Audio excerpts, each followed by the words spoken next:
Caribbean Newsline is brought to you by the Barbados Tourism Marketing, Inc.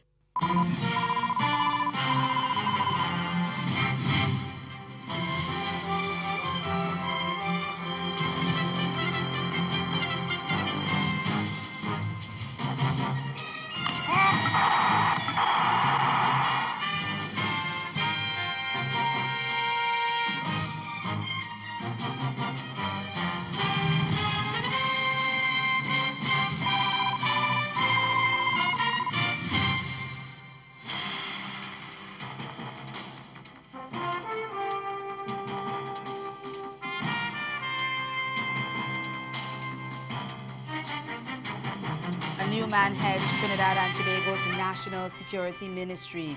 That's our top story in Caribbean Newsline for Monday, August 6th. From the CMC News Center in Bridgetown, I'm Nicole Best. Good evening. A cabinet reshuffle announced in Trinidad and Tobago at midnight on Sunday has seen Edmund Dillon stripped of the national security portfolio. Communications Minister Stuart Young now has responsibility for that ministry. This is the third cabinet reshuffle by Prime Minister Dr. Keith Rowley this year. We get the details in this report from Peter Christopher of C News. On Sunday night, Edmund Dillon ceased to be Minister of National Security, and by Monday morning, most of Trinidad and Tobago woke up to the news that Stuart Young, already a holder of a plethora of portfolios, would be the new man in the job. The announcement came after midnight in a release from the Office of the Prime Minister, which also confirmed Dillon's shift to the Minister of Housing, while the Prime Minister relieved himself of Housing Ministry duties. In the latest reshuffle, the third such adjustment of ministerial roles for 2018, Minister Young was relieved of his duties as Minister in the Ministry of the Attorney General and Legal Affairs, but will retain his portfolio as Minister of Communications and Minister in the Office of the Prime Minister. The OPM statement also shed light on the role of Maxie Cuffey, who returned from the United States 2 weeks ago after spending time there receiving medical treatment. His duties have been reduced as his appointment as Minister in the Ministry of Public Administration was adjusted to that of Parliamentary Secretary in that ministry.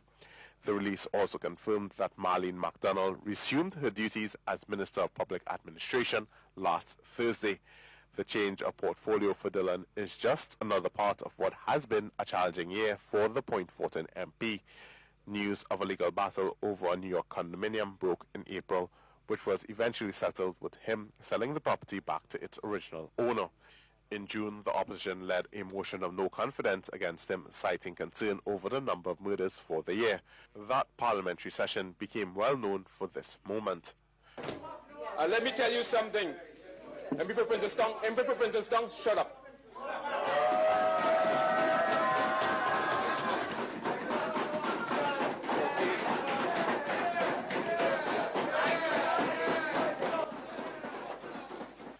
Minister Dillon was also very active in the past month promoting the National Crime Plan, which was launched on July 18th. Still in Trinidad and Tobago, former National Security Minister Gary Griffith is officially the Twin Island Republic's new Commissioner of Police. In a release on Monday, the Police Service Commission confirmed that Griffith received his instruments of appointment last Friday. The statement said that as top cop, Griffith will be responsible for directing all strategic activities of the police service to promote and achieve higher levels of safety and security for the nation. Griffith was appointed commissioner after a parliamentary vote last Monday. He replaces Stephen Williams, who had been acting as top cop for 6 years following the departure of Canadian Dwayne Gibbs in 2012. Venezuelan authorities have detained 6 people in connection with an alleged attempt to assassinate President Nicolas Maduro. Interior Minister Nestor Luis Rivero said the Venezuelan leader had survived the assassination attempt, which was made as he spoke at an event in the capital on Saturday to mark the anniversary of the National Guard. A bang was heard and footage showed the president suddenly looking upwards and dozens of soldiers running away. Communications Minister Jorge Rodriguez said 2 drones loaded with explosives went off near the president's stand. Maduro has warned the perpetrators will face maximum punishment. He blamed Colombia for the incident but provided no evidence. Colombia said the accusation was baseless. A little-known group called Soldiers in T-shirts said on social media that it was behind the alleged attack. The claim was not backed up by any evidence, and the group did not respond to media requests for comments. In a statement, the Belize government said it lamented and condemned acts of violence against the head of state, officials, and the broader populace, such as those on Saturday. Haiti's President Jovenel Moïse has named Jean-Henri Chant as the country's new prime minister. Chant replaces Jacques-Guy Lafontaine, who resigned following protest action that was triggered by the government's announcement of an increase in petroleum products. The measure was later withdrawn. Moïse says his decision to pick Chant follows consultations with the presidents of the two branches of parliament. Chant has unsuccessfully contested the 2010 and the 2016 presidential elections under the banner of the political group Renmen Haiti. Jamaica's Prime Minister Andrew Holness says the country is making steady progress despite the challenges of crime and debt. He was addressing the nation on the 56th anniversary of political independence on Monday under the theme One Love, One Family. The Prime Minister said citizens must be concerned that despite Jamaica being branded as a no-problem paradise, crime and violence seem to be surrounding its brand and image, and he called for a return to family values, particularly the concept of making the home a safe place where children can be cared for, protected and loved. The family is a training ground for the wider community, where we as a people learn how to peacefully resolve conflicts without resort to violence. As we reflect on our independence, let us all commit to making our families stronger units of the society, where our children are protected, cared for, loved, and taught to be responsible individuals and citizens. On the issue of the economy, Holness said Jamaica's position will not change overnight, but he says the country is making steady progress and is being careful not to waste the social consensus that has been built around debt management, fiscal discipline and frugality. Our economic fundamentals are pointing in the right direction. Our unemployment rate continues to decline, inflation is low, interest rates are low, and most important, poverty is falling. This, combined with a carefully developed capital expenditure plan to modernize Jamaica's road network and urban infrastructure, will create the conditions for the Jamaican economy to take off. Holness said the country has enriched the world with music and arts, but the time has come to expand into other fields.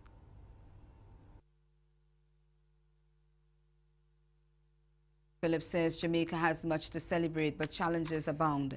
In his independence address, he said everyone could take pride in Jamaica's achievements earned through its scholars, professionals, artists, athletes and others who have contributed to the prestige that the country enjoys in the international community. But he says there are challenges that persist and require urgent attention, such as the need for policies and programs designed to place Jamaica firmly in the path of equitable economic growth. He added that there is also a need to give Jamaicans opportunities for greater input in the ownership and control of the economy. In many areas of our economy, for example in tourism and also in construction, Jamaican managers and workers are being pushed to the margins of our economic life. We must replace the unequal system of educational apartheid, which leaves the majority of our children trapped in substandard schools without adequate preparation for the world of work or the opportunity to develop their personal talents. The opposition leader also lamented the poor standard of education and living for many Jamaicans. He said something has to be done to help disenfranchised Jamaicans rise out of poverty. We must take the action required to bring an end to the situation where over 700,000 Jamaicans are still squatters in the land of their birth. Everyone deserves the opportunity to own a piece of this rock. Too many Jamaicans still live payday to payday under the stress of low wages as prices continue to rise. We need a massive expansion of small and medium-sized businesses to grow a vibrant economy, with Jamaicans running successful enterprises and workers earning a decent living while their rights are protected. Dr. Phillips also called for an end to public sector corruption and breaches of public trust. He said the celebration of independence should also be seen as a time to renew national spirit and recommit to building a Jamaica that works for all its people. Still to come in Caribbean Newsline, an attempted prison break in Guyana under investigation. The details after the break. Do stay with us.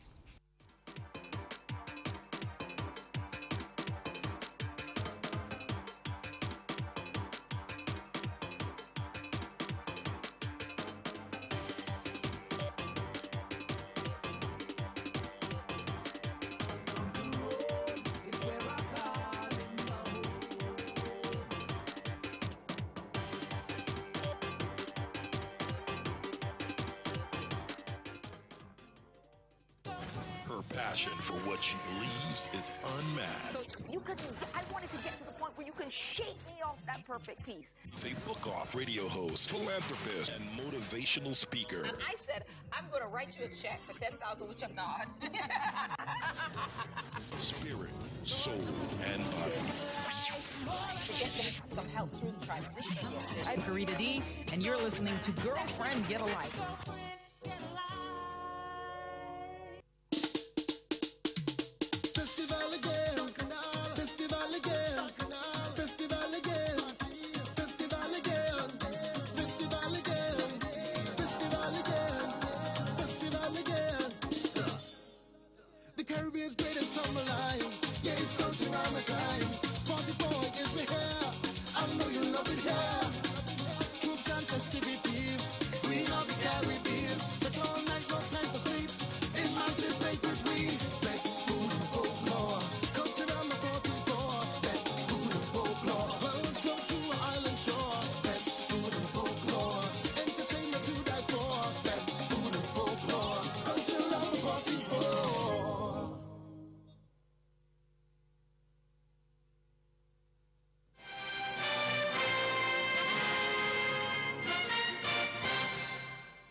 Authorities in Guyana are investigating the attempted escape of 2 prisoners from the Lusignan prison over the weekend. The names of the men were not disclosed, but reports out of Guyana say they are scheduled to go to court. They face trial for murder. The escape was foiled by prison officials making their rounds at the prison. We get more in this report from Royston Drakes of Capital News. The 2 inmates who were planning to escape are slated for a High Court trial on murder charges. A release from the director of prison, Gladwin Samuel, stated that officers on duty at the Lusignan prison between August 2, 2018 and 8:30 a.m. on August 3, 2018 were able to disrupt an escape plot by 2 prisoners that are committed to stand trial in the High Court. It was during security checks when the discovery was made. A steel bar was found cut while attempts were made to cut another. The director said from observations, the cutting of the second bar was to allow for an easier exit. He said due to the nature of the housing unit and the standing operating procedures, those prisoners should not have been in possession of cutting equipment and more so being allowed to actually cut. The director of prison said as a result, the police have been calling to conduct a full investigation. He noted that the prisoners' security classification has increased and additional layers of security are in place. Still in Guyana, the Alliance for Change, the AFC, says it will contest the upcoming local government elections alone. The AFC, which is a part of the coalition government headed by President David Granger, issued a media release on Sunday saying the decision was taken following inconclusive negotiations with a Partnership for National Unity, the APNU, which is the other member of the coalition government. But the AFC insists that the decision to face the local government elections alone does not affect the coalition government, nor does it change the party's position on coalition politics. The statement says the party remains committed to the APNU-AFC coalition government.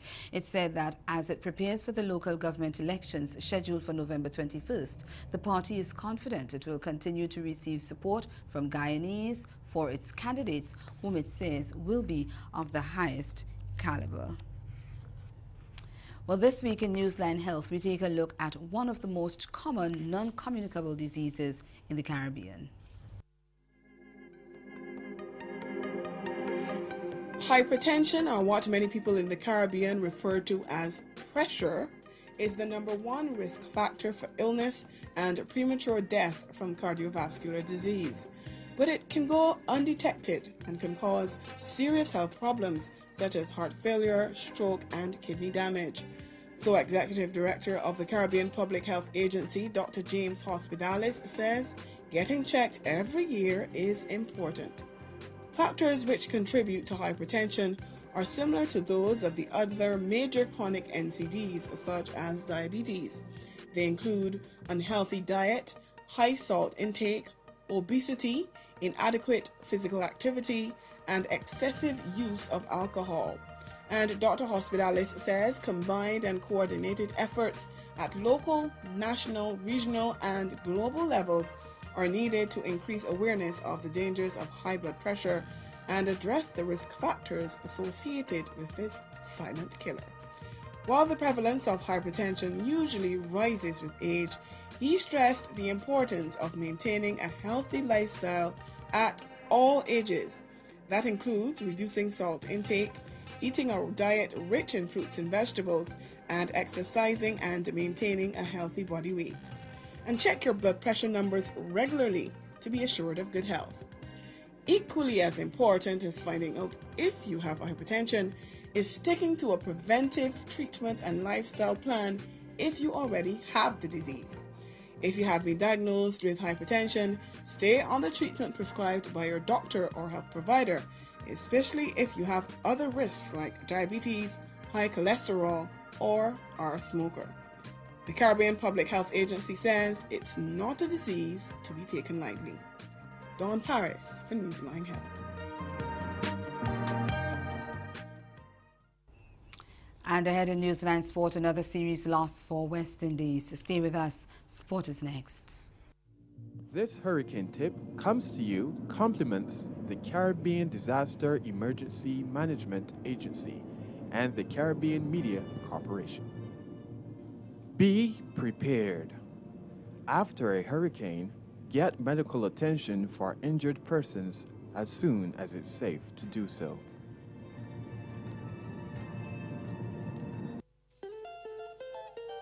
Dominica's World Creole Music Festival in 2018, October 26, 27, 28 at the Windsor Park Stadium in the capital city, Roseau. 3 nights, over 8 genres, 40 years of independence, 1 location, Dominica, the 20th edition of Dominica's World Creole Music Festival.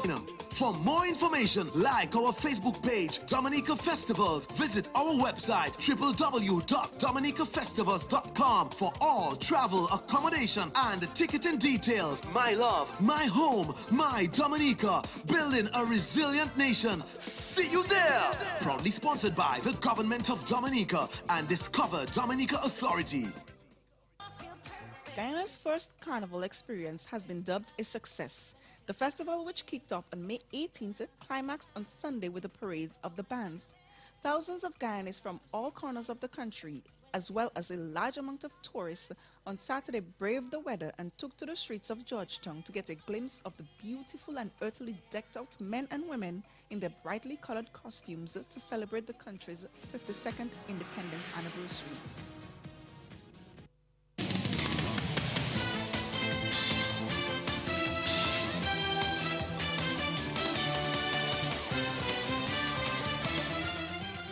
West Indies lost their T20 International Series against Bangladesh Sunday night, plunging to their 3rd straight series defeat and 7th loss in 9 outings. The Caribbean men went down by 19 runs under the DLS method in the 3rd match against Bangladesh at the Central Broward Regional Park Stadium in Florida, after losing by 12 runs in the 2nd game at the same venue the night before and winning the 1st game in St. Kitts last week.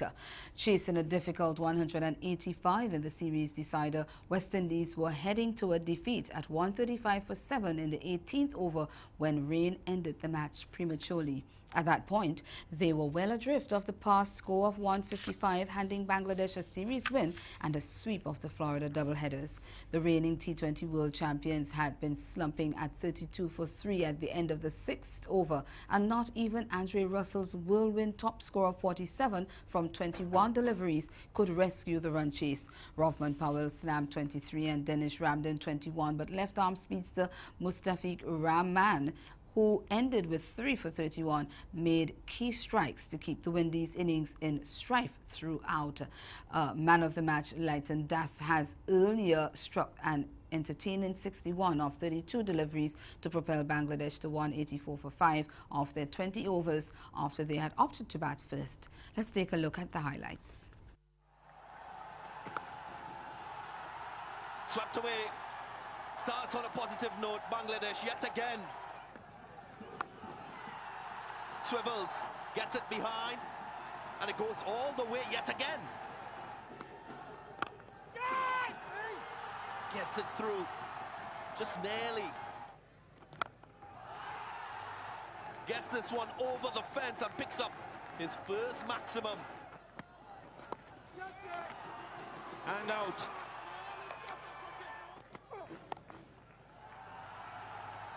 Another leg side boundary.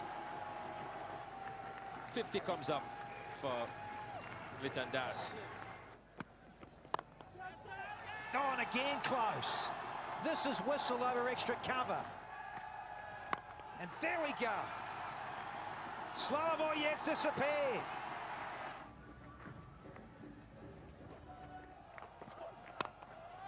Very nice, but there's a fielder there. Takes it. Oh, there you go. That is too nonchalant. Marlon Samuels, I'm afraid, here. Shot. That is a good blow. That is a solid blow. That's gone all the way. Bowled him. That's lashed.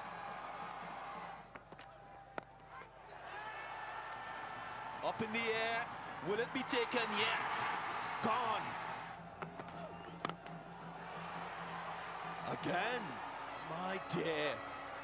Rain is coming down, and the Windies significantly behind the DLS. Confirmation of a victory by 19 runs under the DLS method. Captain Carlos Brathwaite said the bowlers did a good job, but Bangladesh appeared to have been well prepared for the Caribbean side. They obviously had different plans this game. They countered our spin attack up front, and they got off to a flyer. After getting to 60, enough, probably 70 odd in the first 6, and on what I thought was a good wicket, staring down the barrel of 210, 220, first to pull it back to 185, I think it was a very good job. So bowling-wise, outside of the power play, I thought we were excellent. With the bat, I thought we could have been a lot better. Once again, I think we got stuck with the spin, and I think we didn't utilize the fact that they were a bowler short as well as we could have. If we look at it, if this game had gone to 20 overs, maybe we'd have a part-timer ball in the last one. So I don't think it was the smartest batting innings as a team. Head coach Stuart Law agreed with Brathwaite that the West Indies started the series well, but the baton fell short in the Florida games. We started well in St Kitts. We really bossed the game there. We came here to Fort Lauderdale and thought we had the upper hand, but Bangladesh played some really good cricket. We probably just weren't smart enough in the tight situations. We let them get away from us when we were in the field, and then with the bat we just didn't rotate strike enough. We got the power game to hit the boundaries, but there was just too many dot balls in between.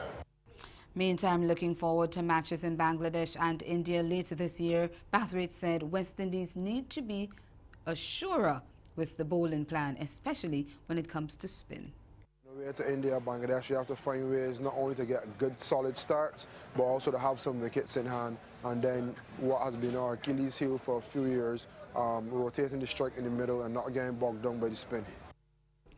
Well, West Indies Test captain Jason Holder has jumped one place in the latest ICC Test bowling rankings released on Sunday. He is now 12th, inching even closer to a personal milestone of a top 10 spot in the charts, updated following England's dramatic victory over India in the first Test at Edgbaston on Saturday. For the first time in his career, his bowling average now stands at under 30, 29.35, while he averages 30 with the bat from 34 tests. Fast bowler Shannon Gabriel remains the highest-ranked West Indies player at 11th, while seamer Kimar Roach rounds off the top 20. There has been no change to the top 10 of the bowling rankings, with England's James Anderson still at the pinnacle.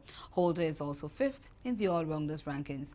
In the Test batting rankings, West Indies opener Craig Brathwaite remains unmoved in 12th position, but has been joined by England's Johnny Bairstow, who has claimed 4 places. India captain Virat Kohli has dislodged Australia batsman and former skipper Steve Smith at number 1. Staying in cricket, seasoned left-arm spinner Ashmead Ned produced a 6-wicket haul to undermine Windward Islands and set up Guyana's impressive 10-wicket victory on the final day of the opening round of matches in the regional Under-19 Championship in Kingstown on Sunday. Resuming the day on 22 without loss in their second innings, still requiring a further 91 runs to make Guyana bat again, the Windwards folded meekly for 114 at the Arnoldsville Stadium. Guyana then knocked off the runs required for a victory to march to the top of the table. At Sion Hill, Barbados came up short in their push for victory as they clashed with Jamaica ended in a stalemate. And at Park Hill, Naveed Basie and Christian Thurton grabbed the opportunity to chalk up half centuries as the rain-hit match between Trinidad and Tobago and Windward Islands ended in a predictable draw. And that's the sport. Stay with us. We'll be right back. Caribbean Newsline is brought to you by the Barbados Tourism Marketing Inc. It starts from sunrise, a city filled with an island vibe, music, people, color, friendship, culture, and the warmest of smiles. Come enjoy the unique costumes, pulsating steel pans, exotic culture, exciting fetes, and unforgettable people. Discover Antigua's Carnival, the Caribbean's greatest summer festival, July 27th to August 8th, because the beach really is just the beginning.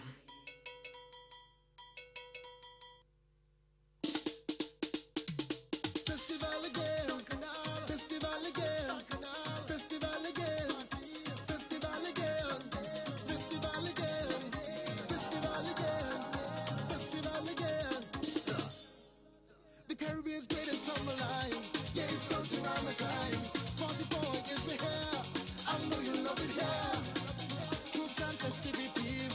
We love the Caribbean. The all night, no time for sleep. Emancipate with we. Black food and folklore. Culture around the 44. Black food and folklore. Welcome to our island shore. Black food and folklore. Entertainment to die for. Black food and folklore. Culture around the 44.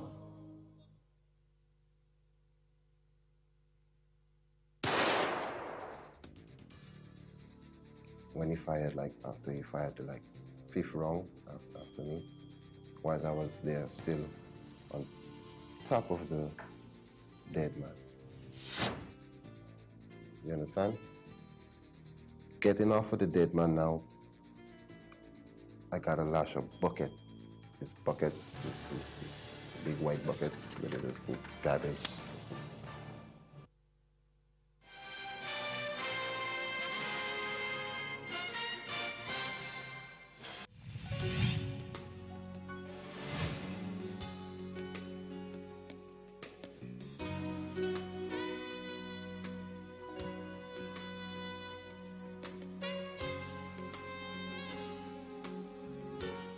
Again, the major developments of this day: Edmund Dillon stripped of the National Security Ministry in Trinidad and Tobago and replaced by Stuart Yown.